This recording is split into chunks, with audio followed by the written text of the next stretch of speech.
Грижата за старите лица не е едноставен ангажман, ниту пак посветеност кон некого една седмица. Тоа е процес кој подразбира секојдневна грижа, љубов и поддршка.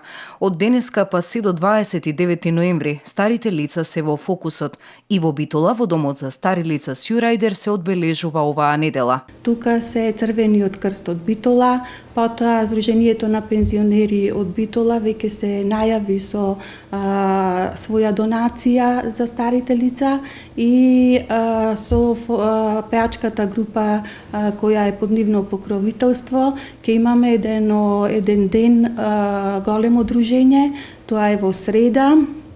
Потоа најавени се и по наше барање се представници од трудова медицина, ќе имаме едукативно предавање за заштита и превентива од грип. Законот за семејство јасно е дефиниран, потенцирајќи дека за родителите се грижат децата, доколку заради одредени причини таа грижа е оневозможена. Тогаш треба да се избере соодветна институција која ќе ги замени нашите деца.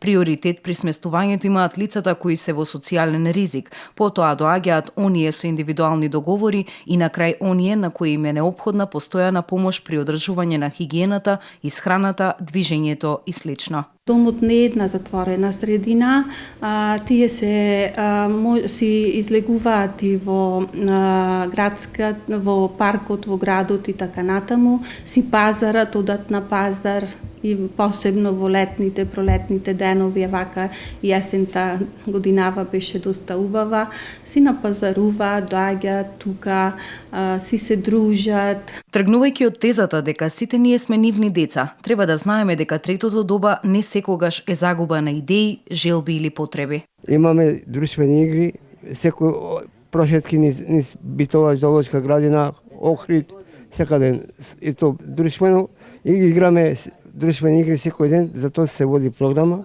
Имаме горе телевизиска сала која користиме масовно, а плюс тоа јас сум задолжен со библиотека, имаме убави книги кои сака може да дојде да си побара и да прочита. Јас овде сум точно, ама 8 месеци ми се чини така. Идем понекогаш игранки, децата вака и носат, тука ни прикажува приредби едно друго. Си најдов тука добар другар. Одма се запознаваме и јас сум од тие села. И тој од селата, наши тука и така. Домот од неодамна е комплетно реновиран по европски стандарди и има капацитет од 150 легла.